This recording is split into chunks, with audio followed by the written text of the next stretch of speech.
Sorry, I just had to pause it for a second while I crossed the road. So back to extreme hunger.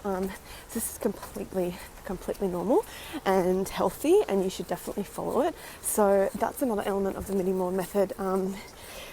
It depends what works for you in terms of whether you go with structured eating or whether you go with the Minnie Maud method.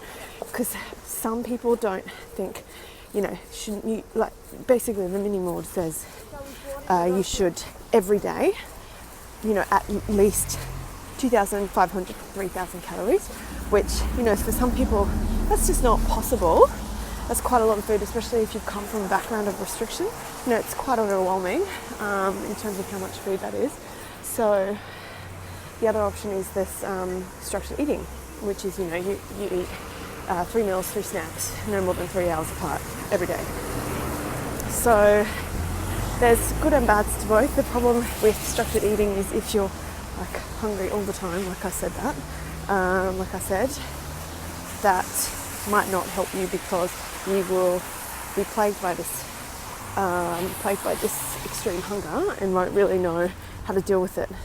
And at least the Minnie Maud method is kind of like you just eat whatever you want in as much quantities as you want, no restrictions, no restrictions whatsoever. So that's like a really, really good mental space for you to be in, to just completely just let yourself eat whatever your body's craving in whatever quantities, because one of the main things is that you get over the fear of food. You get over whatever fears you have around fatty foods, sugary foods, quantities, all of that stuff. So you could do a mix, maybe you do, I don't know, you could do a mix, but I guess you have to think about what works for you. If you feel like maybe you start with structured eating, and then once you've sort of given your body a decent amount of food, you might get taken over by this extreme hunger, and then you want to do the Minnie Maud method. So there's no sort of right or wrong answer. It's completely what works for you. But yeah, so that's a little bit about the Minnie Maud. There's lots of information on this. If you go to edinstitute.com, there's heaps of information about the Minnie Maud method and sort of the science behind it, because it is quite a well-regarded method. Also because it says, you might think that 2,500 to 3,000 calories is too much every day, because it's we've been told that 2,000 calories is what a female should be eating, but all of those recommendations are based on, recall. So people that have been asked questionnaires about what they've eaten, and it hasn't been done on the doubly labelled water method, which is the most accurate way to determine calorie intake. And that's, very, very rigorous scientific method, which, gives you exactly what a person's eating, rather than just relying on them to give you, they're like going off their memory. So that's, and so the Minnie Maud method is based on the fact that every time, calories were looked at according to the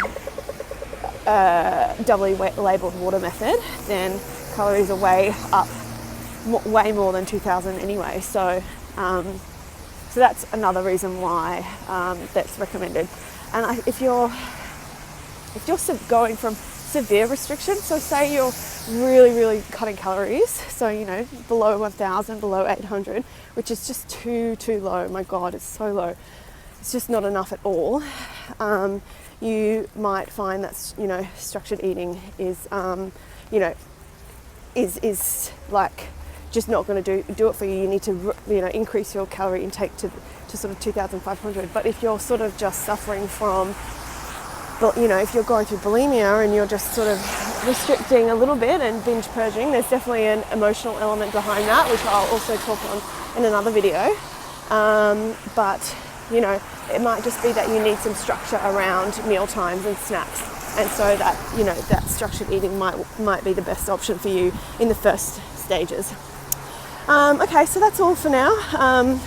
Thanks for listening. I will see you guys soon, and if you have any questions or comments, please just leave them in my bio. I'm a nutritionist as well, so if you want to ask me anything about nutrients and eating disorders, or nutrients in general or food in general, for any of your issues like food sensitivities, or if you're pregnant or anything like that, anything at all, please feel free to email me or leave a comment and I will get back to you. Okay, thanks.